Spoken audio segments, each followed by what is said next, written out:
Action ತಗೊಳ್ಳೋಕೆ ಅಥವಾ ಹೋರಾಟ ಮಾಡಲಿಕ್ಕೆ ಏನಾದರೂ ಆಪ್ಷನ್ ಇದೆ? ಇಲ್ಲ, ನಾವು ಪ್ರತಿಭಟನೆ ಮಾಡೋದು ಅಷ್ಟೇ. ಲೀಗಲಾಗಿ ಆ್ಯಕ್ಷನ್ ತೊಗೊಳಕ್ಕೆ ಏನಾಗೋಲ್ಲ, ಯಾಕಂದ್ರೆ ಏನು ಇಲ್ಲವೇ ಇಲ್ಲ.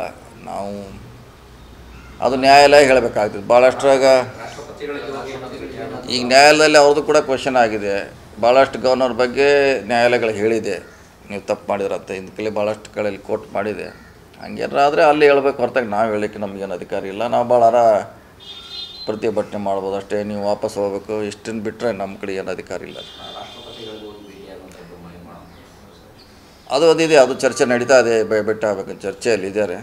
ಅಂತಿಮವಾಗಿ ಅಧ್ಯಕ್ಷರು CM ಅವ್ರು ಡಿಸಿಷನ್ ತೊಗೋಬೇಕು. ಚರ್ಚೆ ಆಗಿದೆ ನಮ್ಮ ಮಂತ್ರಿ ವಲಯದಲ್ಲಿ. ರಾಷ್ಟ್ರಪತಿ ಕೂಡ ಭೇಟಿ ಆಗಬೇಕಂತ. ಆದರೆ CM ಅವರು ಅದಕ್ಕೆ ಅಧ್ಯಕ್ಷರು ಅಂತಿಮವಾಗಿ ಹೇಳಬೇಕಾರೆ ಅವರು. ಅದು ಹೈಕಮಾಂಡದಲ್ಲಿ ಹೇಳಿದಿಲ್ಲ, ಪದೇ ಪದೇ ಹೇಳಿದ್ವಿ ನಾವು. ಹೈಕಮಾಂಡ್ ಅದು ಅವ್ರಿಗೆ ನಿರ್ಧಾರಕ್ಕೆ ಬಿಟ್ಟಿದ್ದು, ಅದು ಅವ್ರು ಮಾಡಬೇಕು. ಇಲ್ಲ, ಅದ್ರ ಬಗ್ಗೆ ನಮ್ಗೆ ಗೊತ್ತಿಲ್ಲ. ಅವರೇ ಹೈಕಮಾಂಡ್ ಅದ್ರ ಬಗ್ಗೆ ನಿರ್ಧಾರ ಮಾಡ್ತಾರೆ ಏನಂತ. ಇಲ್ಲ, ನಮ್ಮನ್ನೇನು ಅಪ್ರೋಚ್ ಮಾಡಿಲ್ಲ ಅದ್ರ ಬಗ್ಗೆ.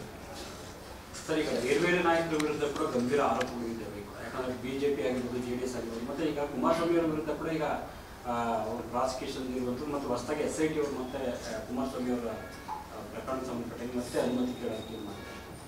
ಅದು ನ್ಯಾಯಾಲಯದಲ್ಲಿ ಅಲ್ಲಿ ನಿನ್ನೆ ಆಗಿದಲ್ಲ, ಅದು ಬಂದಿದೆ ನಿನ್ನೆ, ಅದು ಚರ್ಚೆ ಆಗಿದೆ ನ್ಯಾಯಾಲಯದಲ್ಲಿ. ಇನ್ನೇನಿದ್ರು ಎಲ್ಲ ಒಟ್ಟಿಗೆ ನ್ಯಾಯಾಲಯ, ಇನ್ನೇನು ಹೊರಗಡೆ ಮಾತಾಡೋದು ಅವಶ್ಯಕತೆ ಇಲ್ಲ. ಯಾಕಂದ್ರೆ ಅದು ಪ್ರಸ್ತಾಪ ಆಗಿದೆ. 4-5 ರಾಜ್ಯಪಾಲರ ಕಚೇರಿಯಲ್ಲಿ ಪೆಂಡಿಂಗ್ ಇದೆ ಅಂತ ಅವ್ರು ಹೇಳಿದ್ದಾರೆ. ಅವರು ವಕೀಲರು ಇಲ್ಲ ನಮ್ಮ ಕಡೆ ಯಾವುದಿಲ್ಲ ಅಂತ ಅವ್ರು ಹೇಳಿದ್ದಾರೆ. ಈ ನ್ಯಾಯಾಲಯ ದಾಖಲೆ ತರಿಸಿ ನೋಡ್ಬೇಕು ಅಷ್ಟೇ. ಯಾಕಂದ್ರೆ ಅವರು ವಕೀಲರು ಮೆಹ್ತಾ ಅಣ್ಣವರು ನಮ್ಮಲ್ಲಿ ಯಾವುದೂ ಪೆಂಡಿಂಗ್ ಇಲ್ಲ ಅಂತ ಹೇಳಿದ್ದಾರೆ.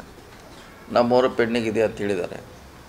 ಸೊ ಕೋರ್ಟಿಗೆ ಅಧಿಕಾರ ಇದೆ ಕೇಳುವಂಥದ್ದು, ದಾಖಲೆ ತರಿಸುವಂಥದ್ದು ತರಿಸ್ಬೋದು ಅವರು.